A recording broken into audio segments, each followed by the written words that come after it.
सब कुंभ नहाने। तो पार्वती मैया बोली अरे ये तो सब बड़े पुण्यात्मा हैं।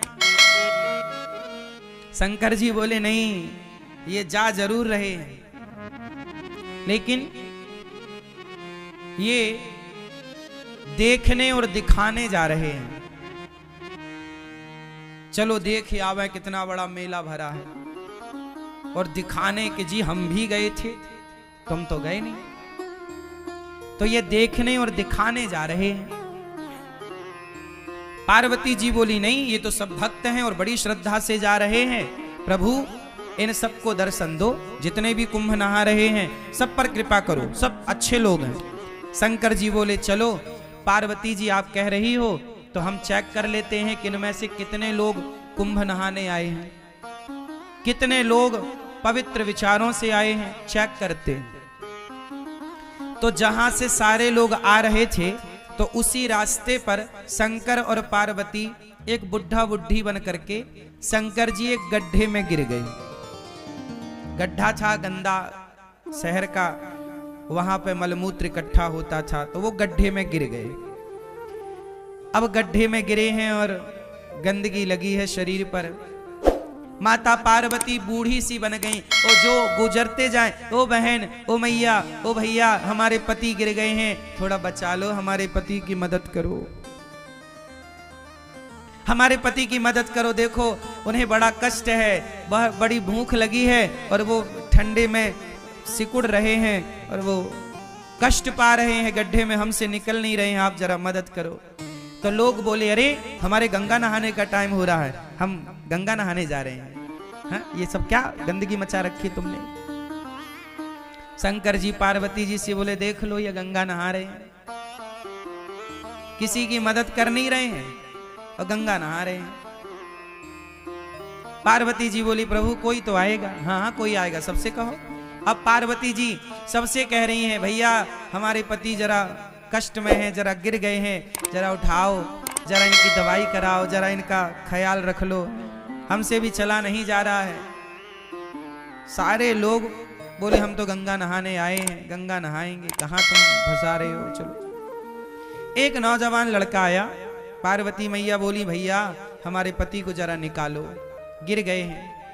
बोला हाँ हाँ चलो निकालते। वो आया शंकर जी की मदद करने। शंकर जी की जब मदद करने आया तो शंकर जी बोले भैया यदि तुम हमें निकालने के लिए इस गड्ढे में आओगे तो हम तो निकल जाएंगे, पर तुम फंस जाओगे। तो वो नौजवान बोला अच्छा हम फंस जाएंगे? हाँ फंस जाओगे। तो बोला अच्छा एक काम करो, फिर तुम ही फंसे रहो, हम जा रहे हैं। वो नौजवान वहां से चला गया। कौन फंसे? पार्वती जी देखती रही, कोई नहीं आया। आखिरी में कोई एक सज्जन आए, एक सदगृहस्थ आए, पति पत्नी। जब पति पत्नी आए तो उनसे कहा पार्वती मैया ने कि मेरे पति फंसे पड़े हैं दलदल में, जरा बचाओ। वो गृहस्थ पति बोला, पुरुष बोला कि जी अभी मैं बचाता हूं। शंकर जी बोले कि यदि तुम यहां हमें बचाने आओगे तुम फंस जाओगे। तब उस आदमी ने कहा कि महाराज मैं भले फंस जाऊं, मुझे भले कष्ट हो, पर आपको कष्ट ना हो। मैं फंसूं तो फंसूं, आप ना फंसे, मैं कष्ट उठाऊं तो उठाऊं, आप ना उठाएं। ये कहकर के वो आदमी उस गड्ढे में कूदा, शंकर जी को कंधे पर बिठाया, जोर लगाया, उठाया, बाहर किया। और जब बाहर किया तो शंकर जी ने भी उसे बाहर किया। और जब बाहर किया तो भगवान शिव ने पार्वती जी से कहा देखो इस पूरे कुंभ में केवल ये आदमी कुंभ नहाने आया है, ये परिवार कुंभ नहाने आया। हम लोग किसी की मदद नहीं कर रहे हैं, किसी की हेल्प नहीं कर रहे हैं। किसी की मदद करना यही तो सबसे बड़ा स्नान है। ना जाने किस रूप में नारायण मिल जाएं। कोई आपसे कहे कि भैया हमारी थोड़ी मदद कर दो, तो वो भगवान के रूप में ही तो आपसे मदद मांग रहे थे, आपकी परीक्षा लेने के लिए। इसलिए ये बात केवल मैं कुंभ के लिए नहीं बोल रहा हूं, कहीं भी जाओ, घर पे भी रहो, गांव में भी रहो, गली में भी रहो, अपने शहर में भी रहो, तो सबकी मदद करो। शंकर जी बोले कि तुम फंस जाओगे इस गड्ढे में। बोले फंस जाऊं, कोई बात नहीं। जो स्वयं दुखी होकर औरों का दुख दूर करता है वही सबसे बड़ा भक्त है। शंकर जी ने कहा तुम थोड़ी दुखी होगे। शंकर जी ने उसे दर्शन दिया,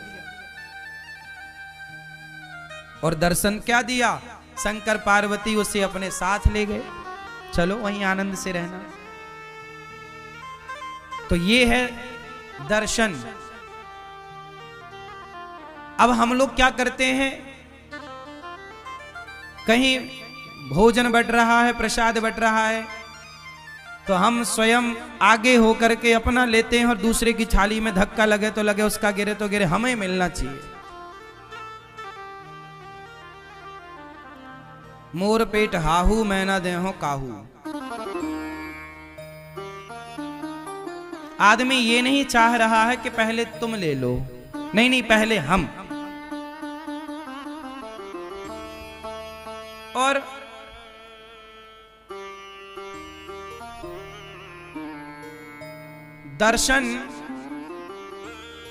दर्शन का मतलब लोग समझ ही नहीं रहे।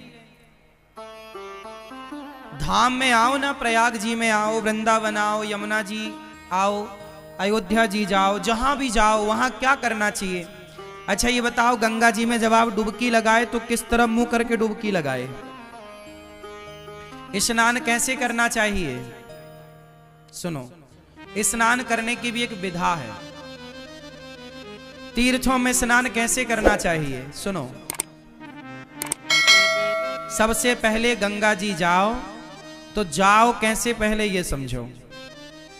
अपने कमरे में ही फ्रेश हो करके आधा स्नान अपने कमरे में कर लो।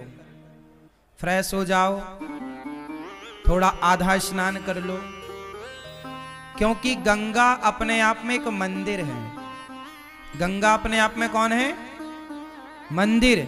तो मंदिर में हम बिना नहाए जाते हैं कि नहा कर? तो गंगा जी जाने के पहले अपने कमरे में मलमूत्र से निवृत्त होकर के मंजन ब्रश कर लो कमरे में, यहीं पे जो व्यवस्थाएं हैं तंबू में, और स्नान कर लो आधा, क्योंकि शौच करने के बाद नहाना चाहिए। तो कमरे में आधा नहा लो। जो कपड़े पहनकर शौच करो वो कपड़े गीले करना चाहिए, वही कपड़े पहनकर नहीं। तो शौच करने के बाद नहा लो आधा, फिर नहा करके आप फिर गंगा जी जाओ, नहा करके आधा नहा लो, फिर गंगा जी जाओ पवित्र हो करके, फिर वहां जाके सबसे पहले गंगा मैया को प्रणाम करना चाहिए। जाके ये नहीं सीधे पांव डाल दे, नहीं, सबसे पहले गंगा जी के पास बैठ के हाथ से गंगा मैया का पहले तो मस्तक झुकाकर गंगा मैया को प्रणाम करो, फिर हाथों से थोड़ा जल उठाकर सबसे पहले अपने मस्तक पर डालो। कहाँ डालो? अपने मस्तक पर जल डालो। हे गंगा मैया हमारे माथे पर विराजिए। हे गंगा मैया आपकी कृपा से सदा सब लोग सुखी रहें, सब प्रसन्न रहें, और हे गंगा मैया हमारी भक्ति दिनों दिन बढ़े, हम सदा प्रभु का स्मरण करते रहें। एक क्षण के लिए मैं भगवान को कभी भूलूं नहीं। हे गंगा मैया मैं भगवान को कभी भूलूं नहीं। हे नाथ मैं आपको कभी भूलूं नहीं। हे गंगा मैया आखिरी सांस तक मैं आपका दर्शन करने आती रहूं, अपने पांव से चलकर अपनी आंखों से आपको देखती रहूं, और आपकी कृपा से आपका दर्श परस करते, भगवान का नाम सुनते सुनते, भगवान की कथा सुनते सुनते मेरे प्राण जाए मैया, यही वरदान दो। आपका नाम जपते जपते, भगवान का गुणगान